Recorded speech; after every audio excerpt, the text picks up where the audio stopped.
Listen carefully. With just one adjustment in the way you act, people will start treating you as if you're the one running the room. And no, it doesn't matter if you speak clearly, if you dress impeccably, or even if you outperform others in results. In fact, have you ever wondered why, even with all that, people still don't see you as a leader? The answer isn't in logic, it's in psychology. In every group, there's an invisible game of hierarchies. It's like a silent dance of power in which we all take part, even though no one ever says it out loud. And here's the thing. If you don't know those rules, you end up projecting low status.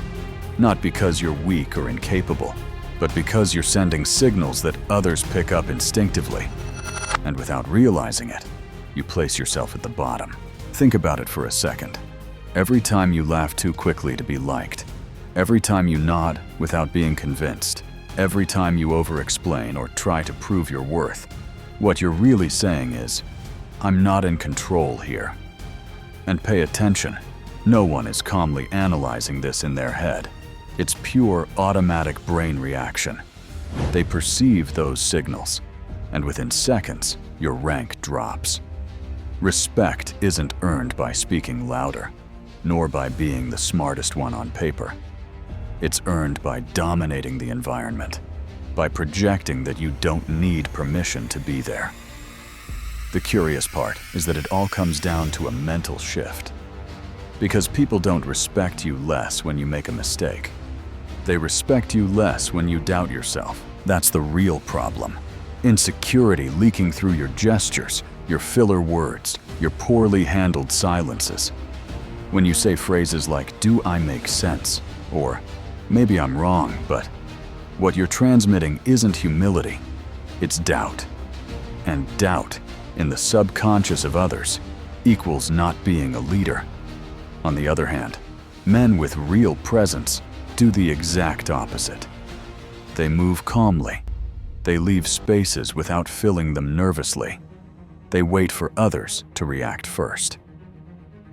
It's not arrogance, it's strategy. And that strategy instantly changes how people perceive you. Before learning the main trick, you need to eliminate those signals of insecurity. Stop seeking attention with exaggerated laughter, with unnecessary words, or with a desperate effort to fit in. Leaders don't beg for glances. They act as if they already have them. That's what we call magnetic presence.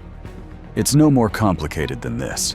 Behave as if the world revolves around you, even if no one is looking at you yet. Watch how someone with true leadership behaves. He doesn't rush to greet everyone. He doesn't try to prove he's the smartest. He pauses, he observes, and when he speaks, he does it slowly, with foundation. If he gets interrupted, he doesn't rush. He pauses for a second, because he sets the rhythm. And others, almost without realizing it, lean in to listen. Of course, this isn't something we're taught as kids. On the contrary, we're raised to seek approval, to always be nice, to avoid making others uncomfortable. But here's the catch. Leaders always generate a bit of tension. Not because they're unpleasant, but because they don't react like everyone else. That calm unsettles people. It creates a power vacuum, and others adjust to you. Suddenly, they change their tone, their posture, even their words, just to fit into your energy. You won't learn this in school, or in an office seminar, or in those so-called leadership workshops that look like they were copied straight from a manual. The men with the most influence do it naturally, almost instinctively. It's called silent dominance, and it's one of the most underestimated weapons of social psychology. Because in the end, authentic leaders don't need to control with words. Their body, their rhythm, their presence already spoke first. Gentlemen, this is where things get interesting. How does this apply in real life? Simple. Next time you walk into a space, whether it's a meeting, a bar, or the gym, forget about rushing to fit in. Don't run to greet everyone or smile too much just to be liked. Enter slowly, with steady steps, and let your presence speak first. Make eye contact, not with everyone as if asking for permission, but with a calm gaze that scans the room.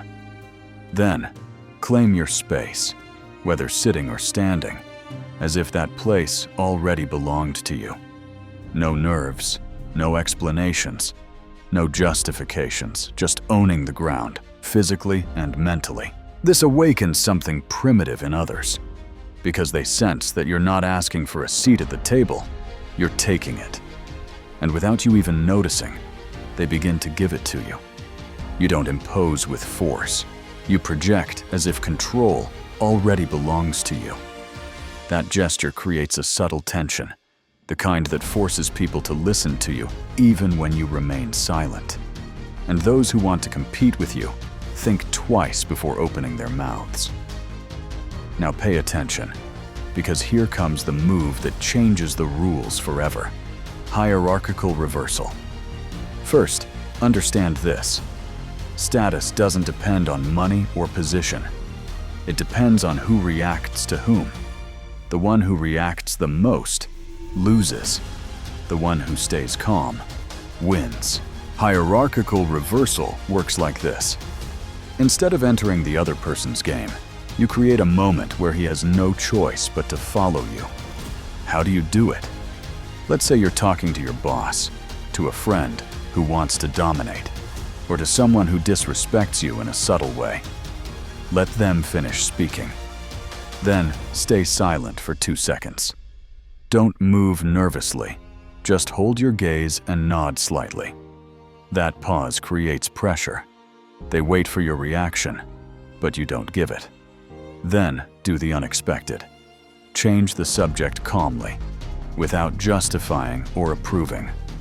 Something as simple as, "Well, I was thinking about something else," or "Interesting, but let's talk about this now." In social psychology, that's called a frame break. You break the other person's rules, and their brain interprets. He doesn't react the way I expected. I must adapt to him. They might not understand it rationally, but they will feel immediate respect. In that instant, you stop being the one seeking validation and become the one others must earn. That is real leadership.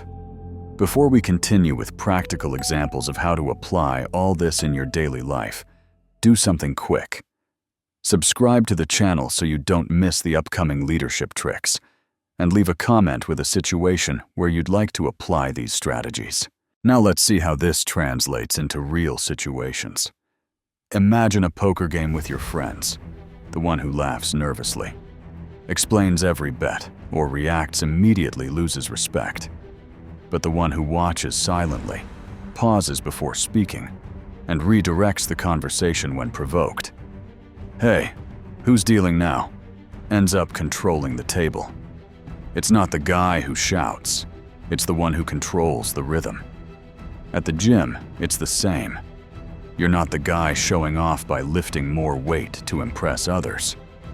You walk in, claim the machine with confidence, and let everyone else organize around you. You're transmitting, "This space is mine for now." Evolutionary psychologists like Robert Trivers proved it. In many animal groups, the alpha males aren't the ones who roar the loudest, but the ones who calmly take up space. With humans, it's the same. Shoulders back, chest open, expansive posture. Amy Cuddy confirmed this in her studies. Power poses increase testosterone by 20% and reduce stress by 25%. What does that mean? Natural confidence, without the need to show off. At work, picture a meeting. Don't be the one rushing to speak just to sound smart. Listen, let everyone else spill their ideas, and then, at the end, summarize with authority, as if the plan had always been yours. Google, in its famous Project Aristotle, discovered that leaders who use strategic silences create teams that are 15% more effective. But now, if someone interrupts you, count 3 seconds in your head, hold eye contact, and respond on your own timing. It's not rudeness, it's claiming your space. In a negotiation, same thing. Let the other person speak first. Then, long pause, and make your counteroffer without justifying yourself. Chris Voss, former FBI negotiator, sums it up this way. Tactical silence increases your deal closures by 25%. Example, your boss offers you less than you expected. Stay quiet, nod, and respond. I understand, but I was thinking of this number. Say nothing more. Let him be the one who has to explain. And socially, in a bar or with friends, don't compete for attention. Walk in, take your space, and let others come to you. If someone shows off or tries to challenge you, don't take the bait. Pause, smile calmly, and redirect. Well, shall we grab some beers? That simple gesture places you on top, effortlessly. The reason? Simple. If you project confidence from the start, everything you do afterward will seem more valuable. Let's think about something valuable. History leaves us clues about how presence works. Winston Churchill, for example, wasn't the tallest or the strongest, but every time he walked into a room, he owned it. How? With a slow stride, long pauses, and a calm that forced others to adjust to him. Arrian says something similar about Alexander the Great. In the midst of battle, his serenity made soldiers and kings align with his energy. And if we jump to the modern world, look at Elon Musk. His presentations aren't a show of jokes or speed. He speaks slowly, leaves silences, and even so, the audience leans in toward him. He doesn't try to please. He projects that his vision leads. Now, let's bring this down to everyday life. Suppose you're going through a crisis. You lost a job or a project fell through. The common reaction would be to seek sympathy. Big mistake. Your vibe should be the same. Short messages, pauses when you speak, calmly redirecting the conversation. That's how you rebuild your status. In the family, as a father or older brother, you don't have to justify every decision. If a conflict arises, pause, breathe, and redirect. Okay, let's talk about how we're going to solve it. That dominant calm imposes itself without shouting. Want to start practicing? Do it step by step. Start by walking into a cafe, the gym, or your office, as if they were yours. Firm stride, shoulders back, calm gaze.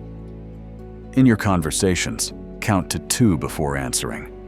Once you feel confident, try hierarchical reversal in 3 key moments. Example: a colleague throws a sarcastic comment. You don't react immediately. You look at him, pause, and say, "Interesting, but let's talk about the results." Watch how the dynamic changes. Do they consult you more? Do they listen more? On another note, here's a recommendation. Record yourself speaking and eliminate fillers like or you know. This slows your pacing by 20%, and your impact will rise instantly. At networking events, don't approach everyone as if you're looking for friends. Observe. Carefully choose who to talk to, and apply reversal if someone tries to dominate the conversation. Even on social media, don't reply to comments immediately. Pause, and then redirect. And eye contact. Use the triangular technique. Eyes, mouth, eyes, to project confidence without intimidating. In conflicts, don't fall into provocations. A long pause followed by an, "Okay, let's move on to something useful," disarms without needing to fight. The key lies in something simple. Pauses and steady eye contact make you project more presence and dominance. It's not what you say, but how you deliver it. Real authority doesn't depend on fancy words, but on silent signals that others perceive without realizing it. Same thing in teams. The leader isn't the one who shouts the most, but the one who transmits confidence with his mere presence and gets everyone to perform better. Look at sports. The captain isn't the one who shouts the most, but the one who, with a single look, commands the group. In the locker room, he takes up space, speaks little, and only when necessary, and the rest follow. The same applies at home, at the office, or in any social circle. For those in a relationship or looking for one, this is gold. On a date, don't try to impress with too many words. Pause, listen, redirect calmly. That way, you project that you don't need validation. And the curious part is that the other person will want to earn yours. Basic psychology. The one who reacts the least leads. But beware of the classic mistake. Don't confuse this with arrogance. The key isn't bragging, but inner control. If you overdo it, you'll look insecure. True magnetic presence isn't shouted, it's felt. And a true leader doesn't crush the group, he lifts it up. This message is for men who are ready to stop being followers. There's no need to shout that you're a leader. Simply live as if you always have been one. When you stop chasing validation, respect will come on its own. If this content brought you value, support me with your subscription to the channel, and I'll see you in the next video.